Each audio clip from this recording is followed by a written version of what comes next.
A leaked survey gives us a rare glimpse at what Uber employees really feel about the company they work for. Hey everyone, this is Kevin the Apptrepreneur, and Uber has for years been saying how great it is to work at their company.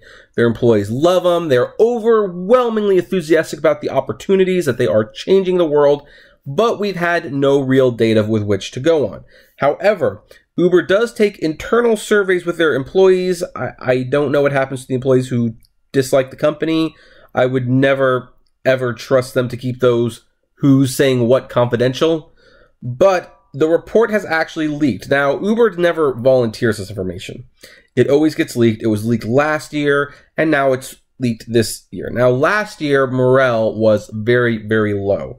So, with this new report, we actually have some interesting updates. Both some positive and some negative still. The positive is that in most categories, Uber's favorability rating has gone up, suggesting that they are treating their employees better. The negative is that they are still well below what most companies would want for their employees to say, oh yeah, we love working here, we can't think about leaving. So let's look at this survey. And there are several categories here. We're going to go over all of them. If you see green, that means it is up since that number has risen since the last survey.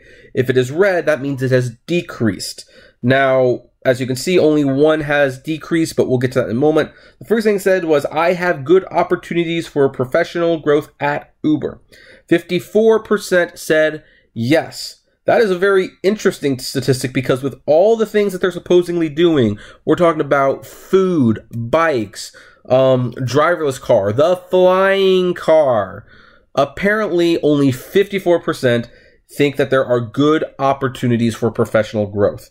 When you're a company that has that many projects on the burner and your employees, like just a hair over half think there's growth opportunities there, that suggests to me that those projects probably don't work or aren't progressing as well as they would like to let us know. The next one is, I'm able to manage my work stress in a healthy way. Only 56% said yes, because I suspect working at Uber is a very, very stressful company to work at. The next thing they said is, I am given opportunities to develop skills relevant to my interests.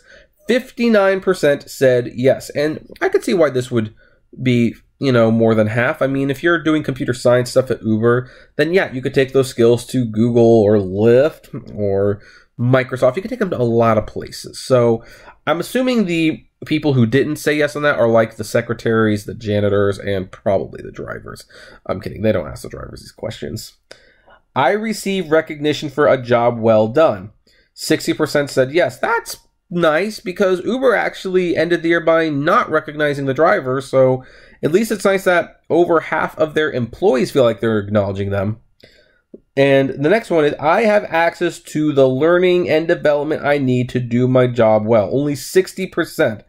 That's a little bit more concerning because here's the thing. Even if people don't necessarily like work at the company, you would hope that a good 80 to 90% could say, yeah, I have access to resources that can help me do my job properly.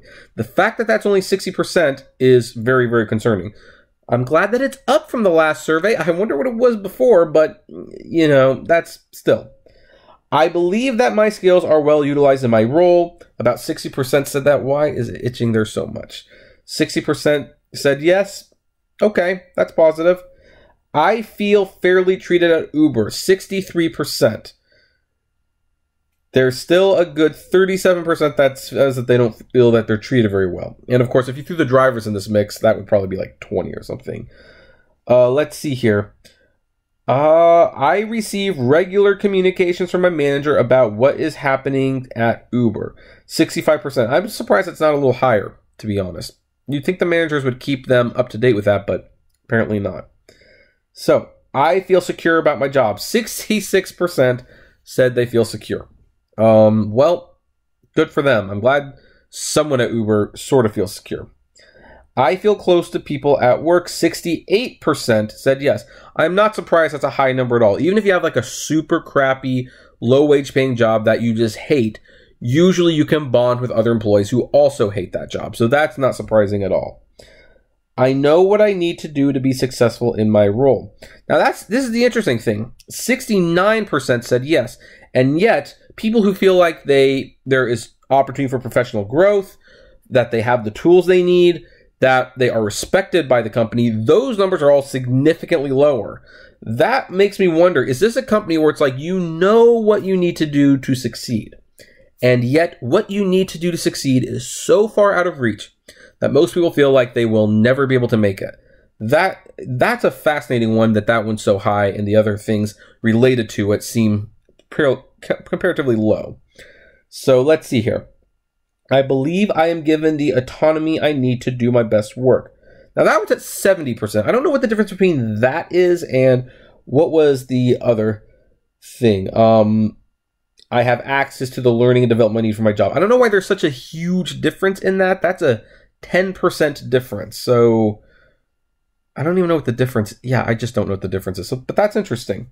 Now we get to the one thing that actually decreased since the last time they did the survey, and that is, I feel I can report ethical or compliance violations without fear of retaliation. 71%. Now that is especially fascinating because Dara Khosrowshahi was brought on board to change the culture, and one of the things he wanted to change was that he wanted people to feel like they could come to Uber with their complaints or their concerns, and they would be heeded.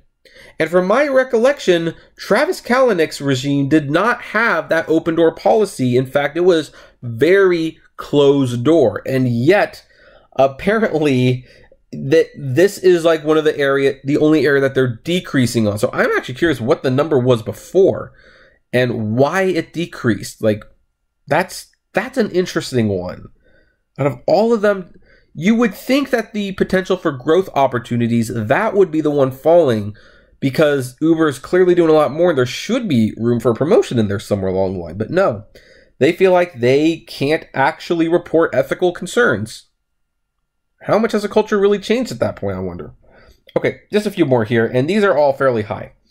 These are all above 73%, and more than 70% of people say that the people I work with are willing to go above and beyond to help others. That doesn't surprise me. I feel heard by my manager, and yet they feel like they can't bring ethical concerns to the company. That's interesting. I feel comfortable and safe to be my authentic self at Uber. I'm actually glad to see that one's going up, because for a long time that was not the case. And overall, I trust my manager. That's actually the highest one on this list, the highest rated that most people said yes to. So I'm glad that they feel that way, because there's nothing worse than having a manager and just you don't feel like you can trust them, you can't talk to them. That's a very bad situation to be in. So this is a very interesting survey, and overall it paints a picture of a company that is mostly improving, at least for employees. Keep in mind, this is not for drivers. If they did a survey for drivers, it would look way, way different. It would look so different. I think everything would pretty much be decreasing at some point in time. So, and this is not hard fact. I mean, some people probably didn't participate in the survey. Some people are probably scared to participate in things like this. I don't blame them, because Uber does track these things. And we don't know for sure. I mean, maybe I'm a little bit of a cynic. Maybe I'm a tinfoil hat conspiracy theorist to a certain extent. But part of me wonders if these numbers are going up because after they did the last year's survey, they tracked down a certain portion of the people who were overwhelmingly not for the company and just got rid of them. So that when it came time to do the survey this year, a lot of people were actually gone. And maybe that's one of the reasons it improved. And maybe that show of force even inspired other people who might have normally said, no, I don't like this company, to actually say, oh no, we like them. We like them, because I have not seen Uber change significantly. There goes the heater. I have not seen Uber change significantly really in a long time. I mean, except for like finding new ways to screw the drivers out of more money, I don't see the company actually implementing a lot of safety policies or ways to make people's workload more comfortable at the very least. And I have been looking at this company for a long time, and I have reported many similar stories of people who still say that harassment is a huge issue at the company, that it has not gone away, and it's a shame. But Oh well, 2019, new year. They've got a lot of room to change before that IPO. We'll see what happens. And what about you folks? Does anyone who works at Uber agree with this survey? Like, do you think this survey is being honest? I would love to know. So, comment below, like, favorite, share, subscribe. If you enjoy my videos, consider becoming a Patreon member. It's totally optional, but even as little as $1 a month goes a long way to helping the channel run smoothly, and you will get access to my exclusive blog that is launching on January 5th. And as always, flame responsibly. Have a good one.